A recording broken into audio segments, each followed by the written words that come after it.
Chapter 40. Valency paused a moment on the porch of the brick house in Elm Street. She felt that she ought to knock like a stranger. Her rosebush, she idly noticed, was loaded with buds. The rubber plant stood beside the prim door.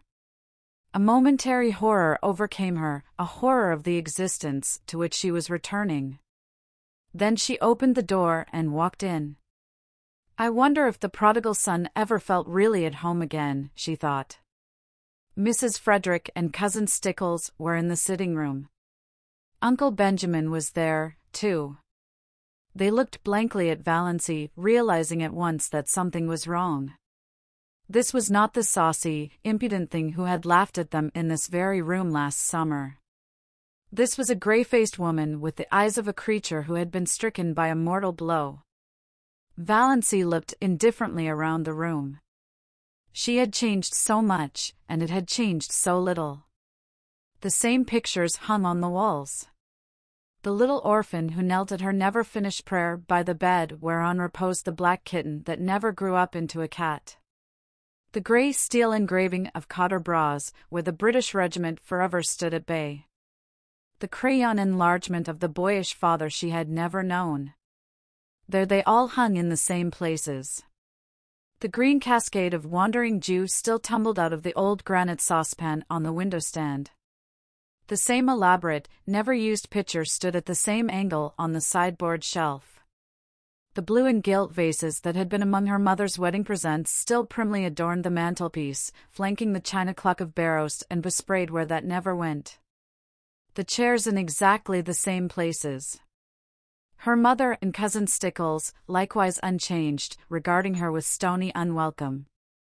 Valency had to speak first. "I've come home, Mother," she said tiredly. "So I see." Mrs. Frederick's voice was very icy. She had resigned herself to Valency's desertion.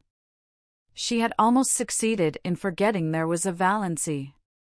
She had rearranged and organized her systematic life without any reference to an ungrateful, rebellious child. She had taken her place again in a society which ignored the fact that she had ever had a daughter and pitted her, if it pitted her at all, only in discreet whispers and asides. The plain truth was that, by this time, Mrs. Frederick did not want Valency to come back, did not want ever to see or hear of her again. And now, of course, Valency was here. With tragedy and disgrace and scandal trailing after her visibly. "So I see," said Mrs. Frederick. "May I ask why?" "Because I'm not going to die," said Valency huskily. "God bless my soul," said Uncle Benjamin. "Who said you were going to die?" "I suppose," said Cousin Stickles shrewishly. Cousin Stickles did not want Valency back either. "I suppose you've found out he has another wife, as we've been sure all along." "No. I only wish he had," said Valency. She was not suffering particularly, but she was very tired. If only the explanations were all over and she were upstairs in her old, ugly room, alone. Just alone! The rattle of the beads on her mother's sleeves, as they swung on the arms of the reed chair, almost drove her crazy. Nothing else was worrying her, but all at once it seemed that she simply could not endure that thin, insistent rattle.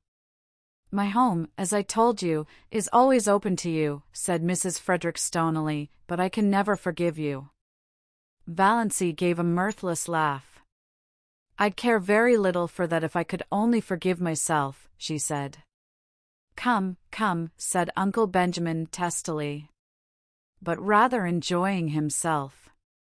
He felt he had Valency under his thumb again. "We've had enough of mystery. What has happened? Why have you left that fellow? No doubt there's reason enough, but what particular reason is it?" Valency began to speak mechanically. She told her tale bluntly and barely. "A year ago Dr. Trent told me I had angina pectoris and could not live long. I wanted to have some life before I died. That's why I went away. Why I married Barney. And now I've found it is all a mistake. There is nothing wrong with my heart. I've got to live, and Barney only married me out of pity. So I have to leave him free. God bless me, said Uncle Benjamin. Cousin Stickles began to cry. Valancy, if you'd only had confidence in your own mother. Yes, I know, said Valancy impatiently. What's the use of going into that now? I can't undo this year. God knows I wish I could. I've tricked Barney into marrying me, and he's really Bernard Redfern. Dr. Redfern's son, of Montreal. And his father wants him to go back to him. Uncle Benjamin made a queer sound. Cousin Stickles took her black-bordered handkerchief away from her eyes and stared at Valancy. A queer gleam suddenly shot into Mrs. Frederick's stone-grey orbs. Dr. Redfern, not the purple pill man, she said. Valancy nodded. He's John Foster, too, the writer of those nature books. But, Mrs. Frederick was visibly agitated, though not over the thought that she was the mother-in-law of John Foster. Dr. Redfern is a millionaire. Uncle Benjamin shut his mouth with a snap. 10 times over, he said. Valancy nodded. Yes. Barney left home years ago, because of some trouble, some disappointment. Now he will likely go back. So you see, I had to come home. He doesn't love me. I can't hold him to a bond he was tricked into. Uncle Benjamin looked incredibly sly. Did he say so? Does he want to get rid of you? No. I haven't seen him since I found out.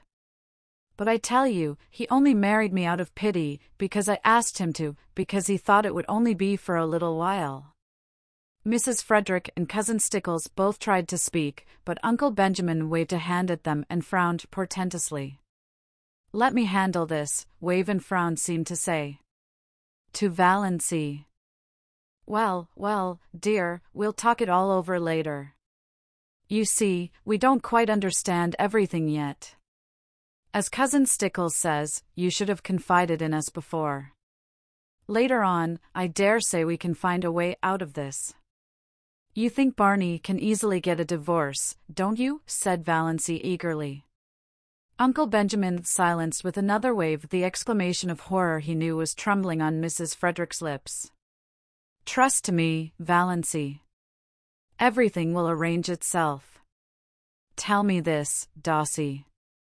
Have you been happy up back? Was Senior, Mr. Redfern, good to you? I have been very happy, and Barney was very good to me, said Valancy, as if reciting a lesson. She remembered when she studied grammar at school she had disliked the past and perfect tenses. They had always seemed so pathetic. It was all over and done with. Then don't worry, little girl. How amazingly paternal Uncle Benjamin was. Your family will stand behind you. We'll see what can be done.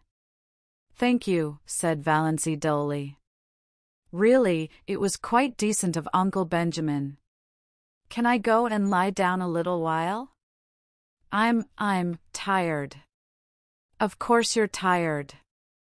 Uncle Benjamin patted her hand gently, very gently. All worn out and nervous. Go and lie down, by all means. You'll see things in quite a different light after you've had a good sleep. He held the door open. As she went through he whispered, What is the best way to keep a man's love? Valancy smiled wanly. But she had come back to the old life, the old shackles. What? She asked as meekly as of yore. Not to return it, said Uncle Benjamin with a chuckle. He shut the door and rubbed his hands. Nodded and smiled mysteriously round the room. Poor little Doss, he said pathetically. Do you really suppose that Snaith can actually be Dr. Redfern's son? Gasped Mrs. Frederick. I see no reason for doubting it. She says Dr. Redfern has been there. Why, the man is rich as wedding cake. Amelia, I've always believed there was more in Doss than most people thought. You kept her down too much, repressed her. She never had a chance to show what was in her. And now she's landed a millionaire for a husband. But, hesitated Mrs. Frederick, they told terrible tales about him. All gossip and invention, all gossip and invention. It's always been a mystery to me why people should be so ready to invent and circulate slanders about other people they know absolutely nothing about. I can't understand why you paid so much attention to gossip and surmise. Just because he didn't choose to mix up with everybody, people resented it. I was surprised to find what a decent fellow he seemed to be that time he came into my store with Valency. I discounted all the yarns then and there. But he was seen dead drunk in Port Lawrence once, said Cousin Stickles. Doubtfully, yet as one very willing to be convinced to the contrary. Who saw him? Demanded Uncle Benjamin truculently. Who saw him? Old Jemmy Strang said he saw him. I wouldn't take old Jemmy Strang's word on oath. He's too drunk himself half the time to see straight. He said he saw him lying drunk on a bench in the park. Pshaw! Redfern's been asleep there. Don't worry over that. But his clothes, and that awful old car, said Mrs. Frederick uncertainly. Eccentricities of genius, declared Uncle Benjamin. You heard Doss say he was John Foster. I'm not up in literature myself, but I heard a lecturer from Toronto say that John Foster's books had put Canada on the literary map of the world. I suppose we must forgive her, yielded Mrs. Frederick. Forgive her? Uncle Benjamin snorted. Really, Amelia was an incredibly stupid woman. No wonder poor Doss had gone sick and tired of living with her. Well, yes, I think you'd better forgive her. The question is, will Snaith forgive us? What if she persists in leaving him? You've no idea how stubborn she can be, said Mrs. Frederick. Leave it all to me, Amelia. Leave it all to me. You women have muddled it enough. This whole affair has been bungled from start to finish. If you had put yourself to a little trouble years ago, Amelia, she would not have bolted over the traces as she did. Just let her alone, don't worry her with advice or questions till she's ready to talk. She's evidently run away in a panic because she's afraid he'd be angry with her for fooling him. Most extraordinary thing of Trent to tell her such a yarn. That's what comes of going to strange doctors. Well, we mustn't blame her too harshly, poor child. Redfern will come after her. If he doesn't, I'll hunt him up and talk to him as man to man. He may be a millionaire, but Valency is a sterling. He can't repudiate her just because she was mistaken about her heart disease. Not likely he'll want to. Doss is a little overstrung.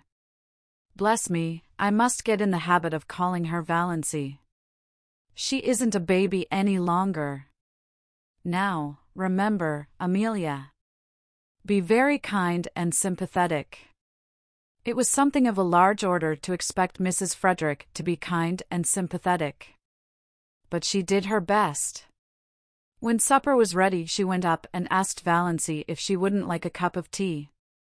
Valency, lying on her bed, declined.